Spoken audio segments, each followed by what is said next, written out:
तो फ्रेंड्स, आत्मनिर्भर बनने की क्षमता वास्तव में हर व्यक्ति में होती है, परंतु बहुत कम लोग ऐसे होते हैं जिन्हें अपने ऊपर विश्वास है। दूसरों का सहारा ढूंढना तो उनकी आदत से बन जाती है। ये बात हमें कभी नहीं भूलनी चाहिए। दूसरों के सहारे चलना तो बड़ा आसान है, किंतु इससे हमारी रही सही शक्ति क्षीण हो जाती है। मस्तिष्क और योग्यता, इनका जितना उपयोग किया जाएगा ये उतने बढ़ेंगे, इनका उतना ही विकास होगा। एक विडंबना है कि अपने आप कुछ करने की बात तो जैसे लोगों के मन में आते हैं। कुछ लोग अपने आप एक ही काम करते रहते हैं और वह है अपनी बदनसीबियों का रोना रोना या दूसरों के आश्रय पर उनके गुणगान करना।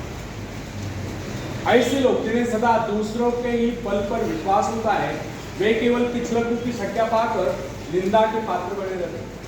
ऐसे लोग अपने आंतरिक शक्तियों का भी लाभ नहीं उठा पाते। फ्रेंड्स, यह न समझना आप यदि जन्मजात नेता नहीं है तो ऐसे ही रहोगे। जन्मजात कौन क्या होता है? कोई महान नहीं होता, कोई वैज्ञानिक नहीं होता है, बल्कि एक अबोधपालक जन्म के बाद अपने में ऐसी शक्ति पैदा करता है जिसके सहारे वो अपने व्यक्तित्व की एक अलग पहचान बना लेता है। इतिहास में ऐसे बहुत से लोग हुए हैं जिनमें नेतृत्व करने की योग्यता नहीं थी, फिर भी वे अपने प्रयत्नों से और अपने परिश्रम से अपनी योग्यताओं का विकास करके महान नेता बने। नेता वही होता है जो किसी पर निर्भर न हो, जिसमें नेतृत्व करने की क्षमता हो, जो दूसरों के विचारों का सहारा लेना आवश्यक न समझता, उसमें स्वयं सोचने और अपने कार्यक्रमों को स्वयं निर्धारित या कार्यान्वित करने की क्षमता होती है।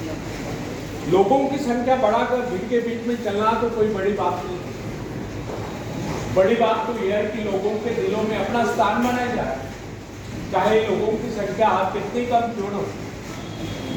ऐसे लोग वही होते हैं जो आत्म विकास करके शक्तिशाली होते हैं। ऐसे लोग अपने भाग्य को बदल देते हैं, अपने साथ साथ दूसरों का भी भाग्य बदल देते हैं। फ्रेंड्स, आज की युग की विडंबना यह है, हर कोई किसी न किसी का सहारा ढूंढते नजर आता है।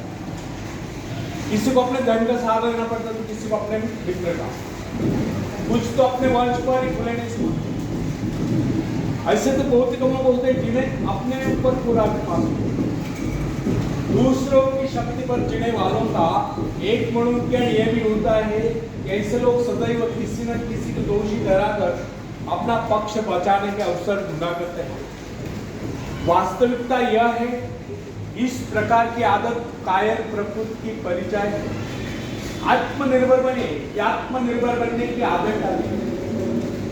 आदत का आरंभ उस समय होता है जब एक बच्चे को उसका पिता कोई विशेष कार्य करने को कहता है तो वो संतुष्ट नहीं होता, लेकिन जब वो अपने ढंग से उसी कार्य को करता है, उसे पूरा करने के लिए संघर्ष कर विजय प्राप्त करता है, तो उसके चेहरे पर खुशियों की लहरें थिरकते नजर आती है। इस प्रकार के विजय की भावना उस बालक को शक्तिशाली बनने का दिशा दिलाती है।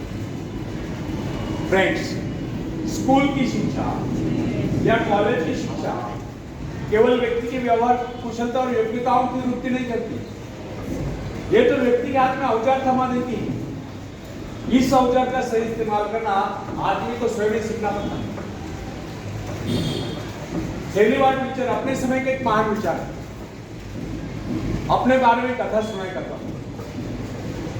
जब मैं बच्चा था तब मुझे किसी तरह से आत्मविश्वास की शिक्षा दी गई। मुझे ब्लैक बोर्ड के पास भेजा जाता था, मुझ में शंका और संदेह होने का रोक था। मेरे टीचर मुझे बार बार कहते इस पाठ को होश पर ले। उनके स्वर में काफी क्रोध हुआ करता था। उनका ये कहना था कि हमें केवल प्रश्नों के उत्तर चाहिए। यद्यपि उन शिक्षकों का यह व्यवहार कठोर ही प्रतीत होता था, किंतु इतने सारे बच्चों को सीधी राह पर लाने के लिए उनका यह व्यवहार उचित ही था। और इस व्यवहार का नतीजा था कि 1 मास से भी कम समय में विधि ने मैं उन सभी सवालों के जवाब निकलने लगा जो मुझे सबसे कठिन लगती थी। एक दिन मुझे ब्लैक बोर्ड पर एक सवाल हल करने को कहा। जैसे मैंने सवाल हल किया, टीचर बड़े कठोर अंदाज में बोले, बिल्कुल गलत। अब मेरे पश्चात उन्होंने किसी दूसरे छात्र को बुलाकर उसी सवाल को हल करने की कहा। उसने उसी तरीके से सवाल कर किया जिस तरीके से मैंने किया था। मेरा उसका जवाब भी था। फिर टीचर उसकी पीठ थपथपा होकर बोले, शाबाश, तू तो इस सवाल को हल करने में सफल हो।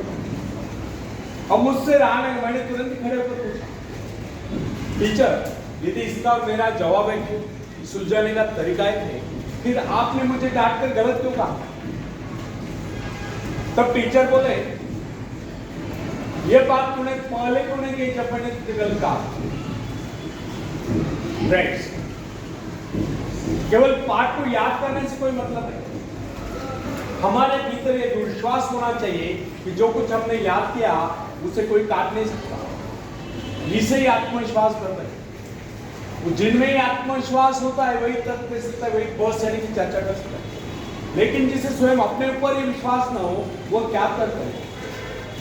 उसके तो अच्छे कार्यों को भी अगर हमने गलत कहा तो उसे यही समझ लेना होगा, हो सकता है वो गलत है। फ्रेंड्स, मनुष्य को भ्रम होता है कि अकेले काम करने से अच्छा किसी दूसरों की सहायता लेकर काम करना। लेकिन अपने ऊपर विश्वास करके पूरी लगन से अगर कार्य को किया जाए, उसमें सफल होने की आशा दो गुनी हो जाती है। हर महत्वाकांक्षा का अर्थ होता है अपनी शक्तियों का परीक्षण करना। लेकिन दूसरों की नकल करने, दूसरों पर निर्भर रहने से व्यक्ति में दुर्बलता ही तो आती है। शक्ति तो हमारे स्वयं के मेहनत करने से आती है। अखाड़े के पास बैठकर हम अपने शरीर को शक्तिशाली नहीं बना सकते, या दूरदर्शन पर एक्सरसाइज प्रोग्राम देखकर हम अपने शरीर को तंदुरुस्त नहीं बना सकते। इसके लिए हमें स्वयं ही व्यायाम करना होगा, स्वयं ही एक्सरसाइज करना। फ्रेंड्स, यदि आप जीवन में सफलता चाहते हैं तो इसके लिए आपको स्वयं ही प्रयास करना होगा। स्वयं उस रास्ते पर चलना होगा जो आपको उन्नति की ओर ले जाता है। वो रास्ता है आत्मविश्वास का। अपनी शक्ति को पहचान कर आप सफलता प्राप्त कर सकते हैं, या अपनी योग्यताओं को बढ़ाकर आप सफलता प्राप्त कर सकते हैं। मगर यदि आप ये सोचते हो कि संसार में कोई दूसरा व्यक्ति काम कर रहे और सफलता हमें प्राप्त हो, तो ऐसे कैसे सकता है? जो लोग अपने बच्चों को इस प्रकार जीवन क्षेत्र में करना चाहते कि वे बिना किसी संघर्ष के, बिना कोई कष्ट उठाए आगे बढ़े, तो वे उनकी राह में कांटे बिछाते हैं। संतान को ऐसा बनाना कि वह किसी भी प्रकार के संघर्ष का सामना करने में अयोग्य हो, तो इसका सीधा अर्थ यह हुआ कि वे लोग अपनी संतान का भविष्य शुरू से बिगाड़ रहे हैं। संतान को सुख और ऐश के झूले में झुलाने वाले माँ बाप संतान के सबसे बड़े दुश्मन होते हैं। दूसरों की तो छोड़ो, वे उसे स्वयं को पहुंचाने की जमत या स्वयं को पहुंचाने की कष्ट भी उठाने नहीं देते। बच्चों को भी समझना चाहिए, स्वर्ग जाने के इच्छुक को स्वयं मना पड़ता है। स्वर्ग वही जाएगा जो मरेगा, दूसरा कोई नहीं जा सकता। इसी प्रकार जीवन का सच्चा आनंद वही पाएगा जो अपनी आत्मा की शक्ति को पहचानेगा।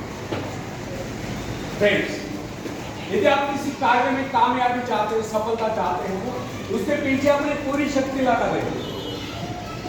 नवयुक्तों का या नवयुक्तों का स्वभाव होता है सराहना, सीखना, अनुसरण करना। लेकिन अगर उनके अभिभावकों द्वारा या माँ बाप के द्वारा बचपन से सारे इशारा देकर उन्हें जीवन संघर्ष के लिए हतोत्साहित किया गया हो, निराश किया गया हो, तो वे अकेले चलना भूल जाते हैं। उनकी हालत बैसाखों पर चलने वाली हो जाती है। फिर तमाम उम्र में बिना किसी सहारे के चले पाते। इसलिए यदि जीवन में कुछ करना चाहते हो, कुछ बनना चाहते हो, तो अपनी सहायता स्वयं करें। किसी की सिफारिश या प्रभाव से आगे बढ़ने की प्रयत्न आपके भविष्य को नष्ट कर देंगे। स्वयं को इस योग्य बनाओ को आपको किसी दूसरों से सहायता की आवश्यकता है ना। अपने भीतर रखा साहस और विश्वास। आनंद तो उसी उन्नति में आता है जो स्वयं के द्वारा प्राप्त हो। दूसरों के भरोसे उनकी सहायता से आगे बढ़कर अपने को अपंग बनाने का क्या उपाय हो सकता है? इससे तो मनुष्य की अपनी सारी शक्तियां दम तोड़ देती है। अपनी बुद्धि कुंद हो जाती है। जो दूसरों की सहायता का मोहताज बना रहता है, जो अपना हाथ तक नहीं ला सकता, वो क्या कर सकता है? वो जीवन भर दूसरों का मोहताज बना रहता है। ना उनमें आत्मविश्वास आता है, ना वे स्वयं के भरोसे आगे बढ़ पाते हैं। उनका तो भविष्य ही अंधकार में होता है। बेटा कैसे